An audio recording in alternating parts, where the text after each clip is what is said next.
Magluluto tayo ng native tinola. Ayan yung ating karne. Meron tayong dahon ng sili. Sayote yung ginamit natin ngayon. Meron tayong sibuyas, bawang, luya, at syempre, mamamantikain natin yung balat ng manok. Ngayon, lagay natin ang ating luya. Sunod ang bawang.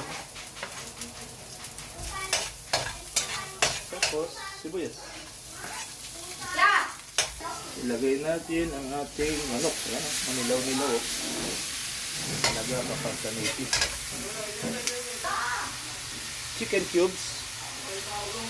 Brown pepper. Salt.